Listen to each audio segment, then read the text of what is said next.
The new voice of the Isotopes, Josh Suchon, is also an author, and his second novel, Miracle Men, Gibson, Hershiser, and the Improbable 1988 Dodgers, takes a closer look at the last Dodgers World Championship team. Now, the book has just been released, and we're so happy to have Josh joining us with more details. Welcome back to the show. Thank you for having me. This is exciting. This is, this is your world. You love to talk about baseball, and this is exciting. I want people to understand who the Miracle Men actually were. So the Miracle Men are the 1988 Dodgers. They were not expected to make the playoffs. They were not expected to beat the Mets, and they were definitely not expected to beat the Oakland A's. But they got incredible performances from Orel Hershiser and Kirk Gibson. And then they had this supporting cast of players who were released, who were traded, who weren't wanted by other teams.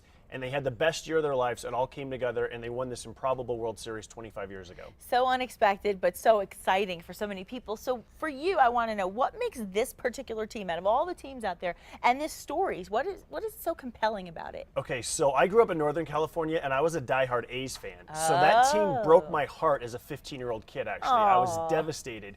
And I'll tell you a quick story. After the World Series ended, I yelled at Orel Hershiser, "You were lucky."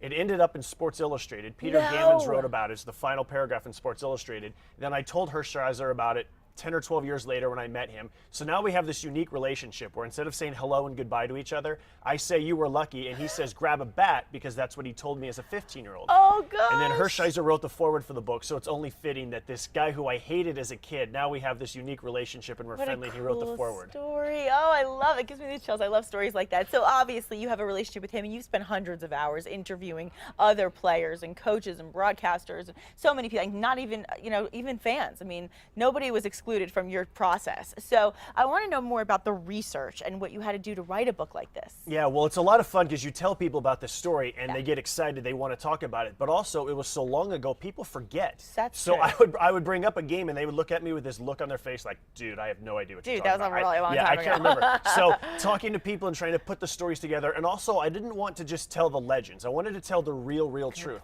There's a lot of controversial stuff that happened. There was controversial trades, there was injuries, there was guys getting released. There's a whole lot of stuff, and so I wanted this to be the final story that's written about everything that happened that year, the good, the bad, and the improbable. It's like an inside look at the unexpected things that you don't know go on to make dreams come true. I mean, really is what it is. It's kind of like the American story. So what are you hoping that readers will take away from the book? Well, I think for most people, when they think of 1988, they think of the home run that Kirk Gibson did, and this unbelievable home run that was completely out of the blue, and they think about Orel Hershiser's amazing pitching. So I want people to have an appreciation for those two events, but also all the other stuff, because I think the other stuff got forgotten because those two images were so powerful in our brains that we've kind of forgotten everything else.